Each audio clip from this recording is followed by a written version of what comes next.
পুলিশের প্রতি জনগণের আকাঙ্ক্ষা পূরণ করতে বর্তমান সরকার বদ্ধপরিকর বলে জানিয়েছেন পুলিশ মহাপরিদর্শক মোহাম্মদ আলী হোসেন ফকির। শুক্রবার দুপুরে রাজধানীর ৩০০ ফিট এলাকায় খিলক্ষেত পুলিশ ফাঁড়ি উদ্বোধন শেষে এসব কথা বলেন আইজিপি। এ সময় তিনি বলেন, বিগত সরকারগুলোর সময় আমলাতান্ত্রিক জটিলতায় পুলিশের কাঙ্ক্ষিত মান উন্নয়ন সম্ভব হয়নি। আরও বলেন, পুলিশ বাহিনীকে সুশৃঙ্খল ও জনবান্ধব করার জন্য সরকারের পক্ষ থেকে সব নির্দেশনা দেয়া আছে।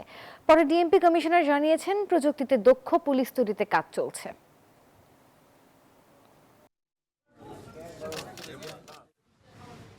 আমরা একটি আধুনিক জনবান্ধব প্রযুক্তি নির্ভর পুলিশিং ব্যবস্থার দিকে এগিয়ে যাচ্ছি।